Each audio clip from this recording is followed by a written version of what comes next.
CPIM നേതാവ് MV Jayarajan മാധ്യമങ്ങൾ കാണുകയാണ്. അതിലേക്ക് കോൺഗ്രസിന്റെ ഈ ജീർണ മുഖമാണ് വ്യക്തമാവുന്നത്. കോൺഗ്രസിന്റെ മറ്റൊരു മുഖമാണ് വഞ്ചനയുടെ മുഖം. അതാണ് പ്രളയകാലത്തും വയനാട് ഉരുൾപൊട്ടൽ കാലത്തും വീട് നഷ്ടപ്പെട്ടവർക്ക് വീട് നിർമ്മിച്ചു കൊടുക്കും എന്ന് പറഞ്ഞുകൊണ്ട് പണം പിരിച്ച് വീട് നിർമ്മിക്കാതെ വഞ്ചിച്ചതിൻ്റെ അനുഭവങ്ങൾ. വയനാട്ടിലാണെങ്കിൽ രാഹുൽ ഗാന്ധി 100 വീട് കൊടുക്കുമെന്ന് പ്രഖ്യാപിച്ചു. അത് 2024 ആഗസ്റ്റ് 2-നായിരുന്നു.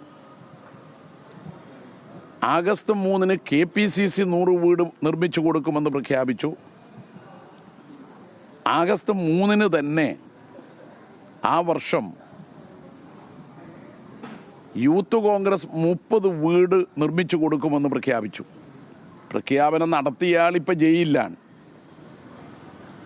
പക്ഷെ ഒരിടത്തു പോലും ഒരാൾക്കും വീട് നിർമ്മിച്ചു കൊടുത്തിട്ടില്ല.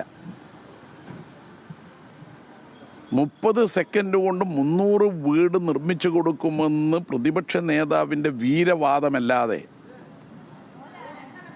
പ്രളയക്കെടുതിയിൽ വീട് നഷ്ടപ്പെട്ടവർക്ക് വീട് നിർമ്മിച്ചു കൊടുക്കാൻ വേണ്ടി അന്ന് കോൺഗ്രസിനെതിരെ വിമർശനം ഉന്നയിക്കുകയാണ് MV ജയരാജൻ. വയനാട് ഉൾപ്പെടെയുള്ള വിഷയങ്ങൾ ചൂണ്ടിക്കാണിച്ചാണ് വിമർശനം ഉന്നയിക്കുന്നത്. മറ്റു വാർത്തകളിലേക്ക്